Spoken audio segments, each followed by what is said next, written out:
Hi, this is James. This is my final installment of the book review for The Procrastination Equation by Dr. Piers Steel. And so I've managed to finish with the book. I've been done with it for maybe a couple of months now. And this should be my final review of it. So the rest of the chapters kind of talk about the history of evolution and some of the studies that have gone out about what causes procrastination. And Dr. Steele has some good videos about some of the motivations for procrastinating. So I suggest going over to his channel and checking them out. So anyhow, the tools that are provided in the book there are 13 different strategies, different methodologies to manage procrastination. There are 5 for value, 5 for expectancy, and 3 for impulsiveness. And let's see. So for the value, I'm not going to just destroy everything about it. There's nothing that's terribly new about it. The basic gist of it is you need to frame your tasks appropriately to increase the value. Frame your goals in terms of what you want to achieve, not for avoidance, because avoidance is a terrible motivator. It gets you to do the bare minimum. It doesn't get you to do. It also is kind of distasteful. You don't really want to do something because it's good for you. You want to do something because you're avoiding something that's bad. And I could see there's a lot more benefit to heading towards something you want to get. And another one for value is providing recognition and rewards for your progress. Make sure that when you're done with it, you can improve the value of it by rewarding yourself. Not just if it's not intrinsically rewarding, then you can use some other rewards to help you get it done. There's an energy crisis, which was particularly pertinent to myself. If you don't get enough sleep, then you're not going to have too much energy. Or if you try doing too much during the day or a week, you're going to have difficulty finishing those tasks. So he's just saying replenish your energy stores and allocate wisely. There are times of the day when you're going to get the most work done, so plan your work accordingly, plan your day. And make sure you get exercise. For some reason that helps people to get more energy for tackling stuff during the day. Another one was to procrastinate productively. You can procrastinate some things by getting done some things that are a little more valuable to you, that are related to the task, to help you kind of get into it. It's kind of a trade-off though. And the last one is to find a compatible fit for your personality and your tasks. Make sure you get into a profession that you like the work. Although I think that's kind of a portion of what makes it valuable, because you have to work with people to get paid. So work with people that you like or are acceptable, something that you can enjoy out of the people, and other parts are do tasks that you enjoy, that you value. For expectancy, there are 5 also. Some people think that things are so easy that they don't plan for things that can go wrong. So he says, anticipate difficulties and setbacks. Make sure you're able to take care of things if something doesn't go the way you expect.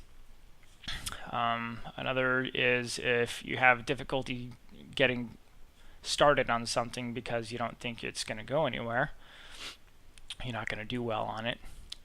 Success breeds success. So find something that was challenging and borrow from that success and say, I did that, it was difficult. Yes, this might be difficult, but I can prove I can do difficult things.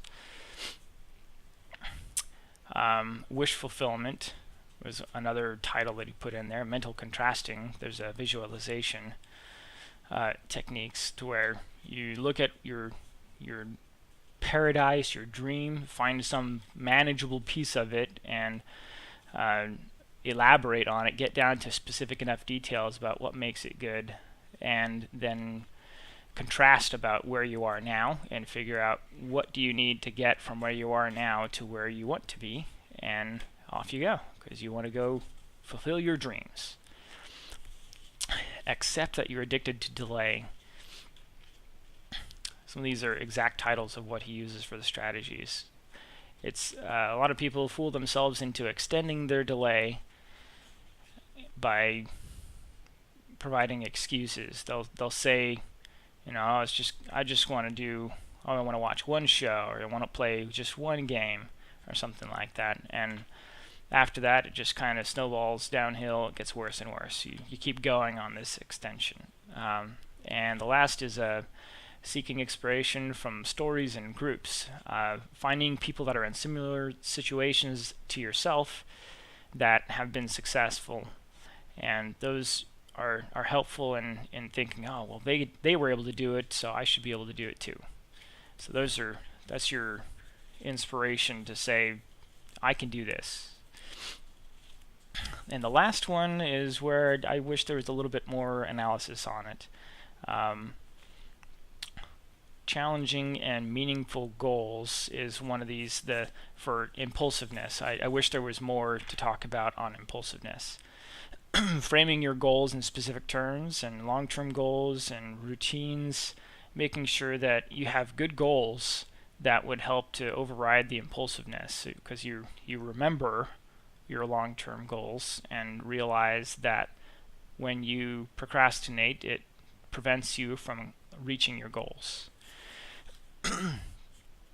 Making paying attention pay is learning to effectively manage your distractions. You kind of try and destroy your tempting alternatives.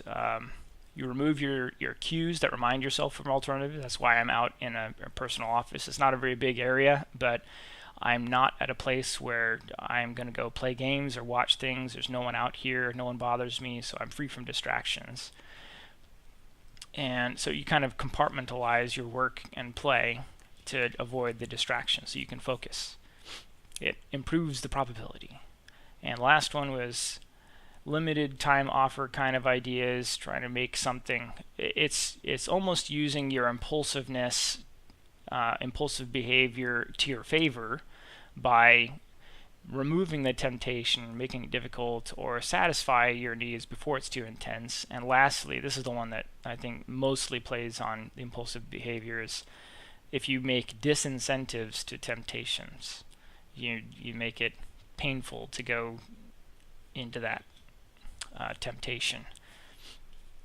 So the reason I have a stronger critique on the impulsiveness is it doesn't go into other possible causes for impulsiveness, like ADD or ADHD, disabilities that might cause.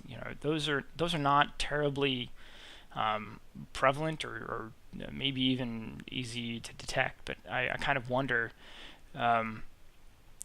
when do you decide I'm going to go check out for other things that are causing this? If I have an injury that has damaged some part of my brain, or perhaps if I was born with this kind of disability, when do you go say, all right, I need to manage a disability instead of just managing behavior? Or is it real? Is it are you just imagining things that you just need to implement these behavioral tools? Like for myself, I'm sure it would be much more beneficial to me to make sure that I wake up at the same time, I get exercise, I eat right, I plan my work well, I go to sleep at the same time. If I get into these rote things, then it would help. That kind of falls apart with if you have life-changing events, like if you're not able to follow the same routine, then it kind of gets broken down. And anyway, that's my final book review. I suggest if you feel like there's other difficulties, you go get professional help. Thanks.